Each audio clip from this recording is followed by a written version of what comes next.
오늘 우리에게 주시는 하나님의 말씀입니다. 다 같이 겸허한 마음으로 하나님의 말씀을 받겠습니다. 하나님의 말씀은 마태복음 22장 19절에서 22절까지의 말씀입니다. 신약 성경 38면에 있습니다. 마태복음 22장 19절에서 22절까지의 말씀 제가 대신하여 봉독하여 올립니다. 세금 낼 돈을 내게 보이라 하시니 데나리온 하나를 가져왔거늘 예수께서 말씀하시되 이 형상과 이 글이 누구의 것이냐 이르되 가이사의 것이니이다.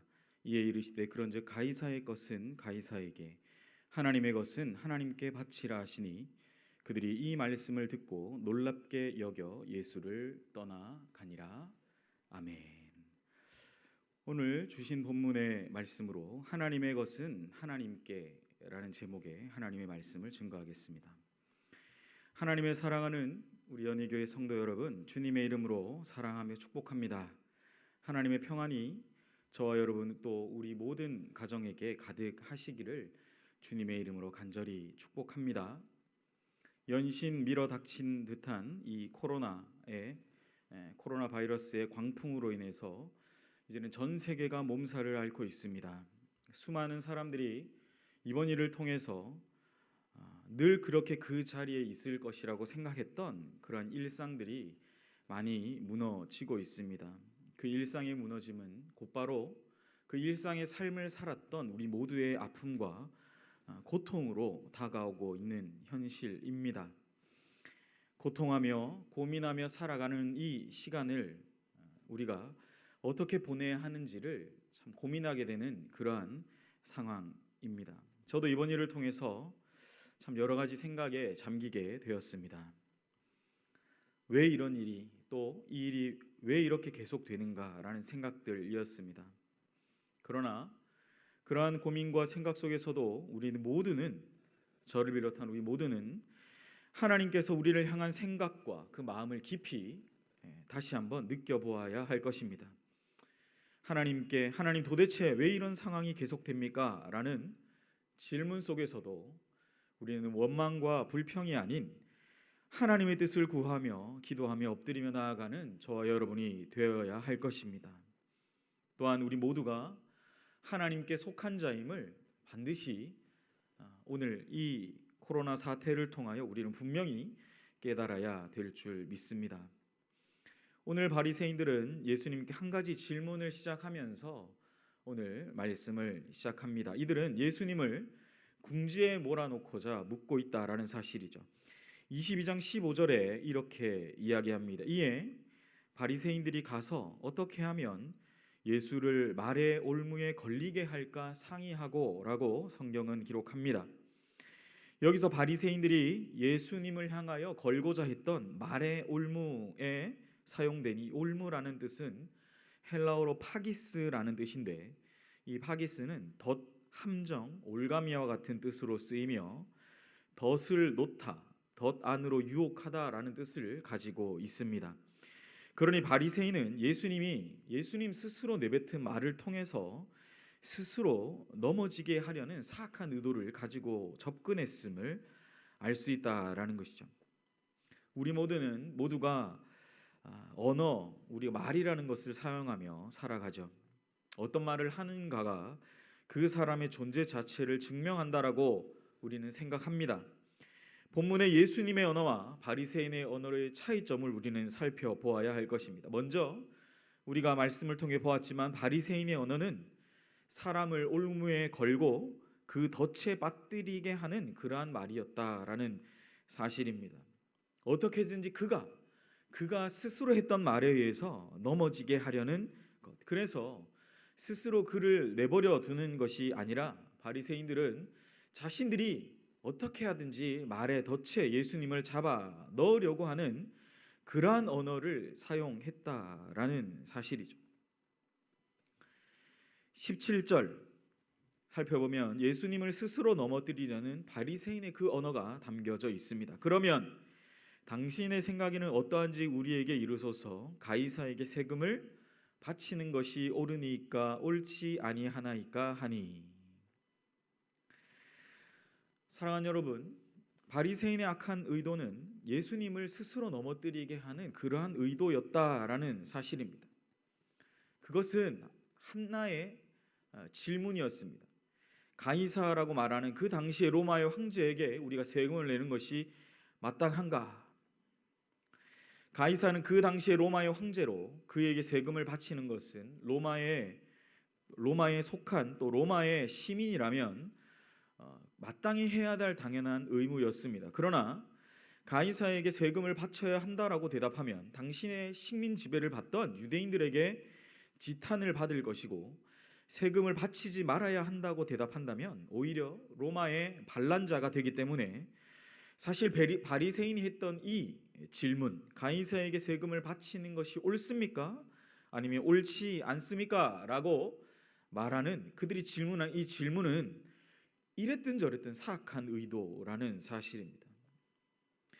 누가복음 20장에는 이와 동일한 기록이 있는데 이 질문에 담긴 분명한 의도를 예수님이 파악하셨다라는 거예요. 예수님은 그것을 가리켜 그 관계라고 표현하고 있습니다.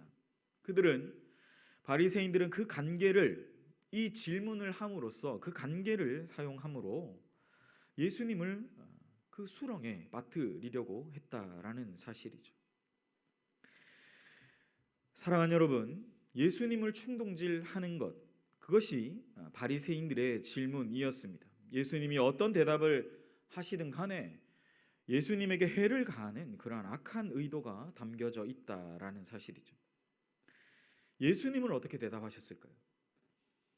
바리새인의 이 악한 질문 가운데 예수님의 지혜로운 대답이 오늘 이 진퇴양난 속에 있는 그 예수님의 상황 가운데 그에 대한 답변이 바로 오늘 20절과 21절에 나와 있습니다.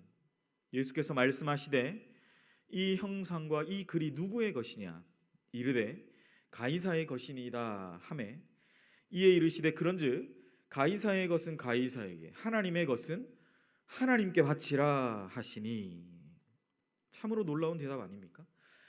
바리새인은 어떻게든지 분열하고 이간질하고 넘어뜨리게 하는 그들의 언어를 사용했던 반면에 예수님은 아주 예수님 스스로를 넘어뜨리려고 했던 그 악한 의도를 간파하시고 그것을 완전히 무너뜨리시는 그러한 답변, 그리고 누군가로부터 대립하는 대답이 아니라 아주 지혜로운 답변을 하십니다. 로마의 사람들이 들어도, 또 그 당시에 하나님을 섬기는 유대인들이 들어도 누구도 이것을 잘못됐다라고 말할 수 없는. 사랑하는 여러분, 오늘 예수님의 이 답변 속에 가이사의 것은 가이사에게, 하나님의 것은 하나님께 바치라 라고 하신 말씀 속에서는요, 우리의 신앙이 무작정 이 세상과의 대립을 말하는 것이 아니다라는 것입니다. 그러나 우리의 소속이 어디인가는 분명히 하고 있다라는 사실이죠.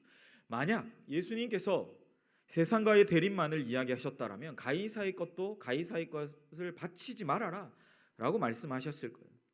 하나님의 것을 하나님께 바치라 라고만 말씀하셨을 거예요. 그러나 예수님은 그렇게 한쪽 방향을 이야기하신 것이 아니라 분명하게 그들이 가지고 있는 권세와 권한에 대해서도 인정하셨다라는 사실이죠. 넓고 크신 예수님의 사랑으로 이 세상을 품는 것이 바로 신앙인입니다. 그렇기 때문에 신앙을 가진 우리는 참으로 사실 이 신앙생활을 하는 것이 결코 쉬운 것이 아닙니다. 왜요? 내 마음에 들지 않아도 우리는 품어야 되기 때문에, 예수의 사랑으로 그를 안아야 하기 때문입니다. 예수님이 가이사의 것도 하나님께 바치라고 말씀하시지 않았다는 것은 분명히 이 세상과의 대립만을 말씀하신 것이 아니다라는 거예요. 그러나 하나님의 것을 하나님에 바치라 하셨다는 것은 우리의 소속은 하나님께 있다라는 신앙적 고백임을 우리는 분명히 오늘 말씀을 통해 생각해 보아야 합니다. 우리의 신앙은 세상과의 대립이 아니라 그 권세에 대해서, 영역에 대해서 구분하고 때로는 긍정하기도 하고 그 권세의 지도와 다스림을 따르는 것입니다. 그러나 여러분, 그것이 언제까지입니까? 우리가 언제까지 그렇게 해야 됩니까? 그것은 바로 이제 예수님이 다시 이 땅 가운데 있어서 이제 온 우주와 만물을 다스리게 하실, 예수님이 다시 오실 그때에 우리는 하나님의 그 나라 가운데 완전한 통치를 따르게 될 것입니다. 우리는 이 땅을 살아가지만 아직도 죄악된 세상과 겹치는 중첩된 그러한 삶을 살아가죠. 그것이 너무나 안타까운 현실입니다. 신앙인의 삶을 살아가지만 때로는 우리가 아닌 것에 대해서도 정말 아니라고 표현할 수 없는 그러한 시대적 상황 가운데 우리는 살아가고 있다는 것이죠. 그러나 이러한 상황 가운데서 우리는 어떻게 해야 합니까? 우리의 소속을 분명히 해야 될 것입니다.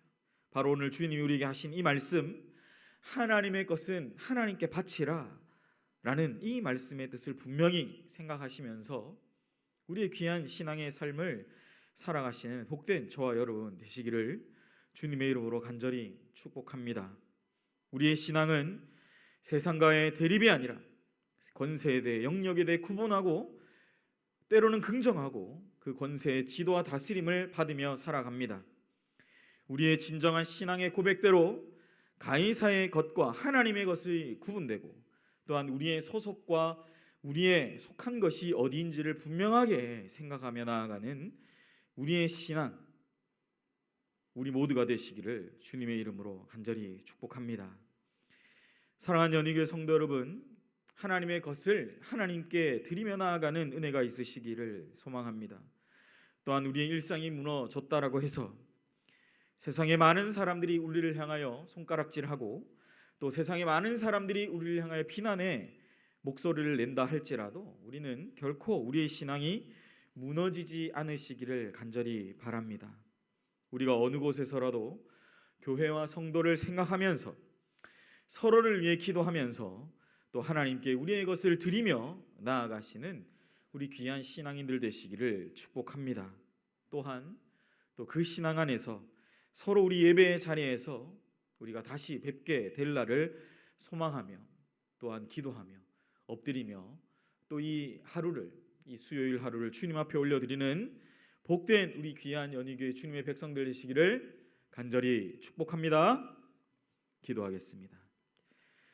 사랑과 은혜 하나님 아버지, 하나님이 오늘 예수 그리스도를 통하여 주신 말씀 그대로 참으로 이 코로나 사태로 인하여 우리의 일상이 무너지고 그로 인하여 많은 고통과 또 아픔과 통증의 그 상황 가운데 있습니다. 그러나 우리가 이 아픔과 고통을 통하여 이루어 가실 하나님의 나라를 깊이 생각하면서 하나님, 우리의 이 어려움들을 하나님께 맡기며 진실된 마음으로 하나님께 온전히 우리 자신을 드리며 나아가는 우리 귀한 모든 연희교회 사랑한 예수 가족 우리 주님의 백성들 되게 하여 주시옵소서. 무엇보다 우리의 소속을 확실하게 하며 하나님께 우리의 모든 것을 온전히 드리며 헌신하며 나아가는 우리 주님의 백성들 되게 하시기를 간절히 빌고 원하오며 이 모든 말씀 우리 구주 예수님의 이름으로 감사하며 축복하며 기도하옵나이다. 아멘.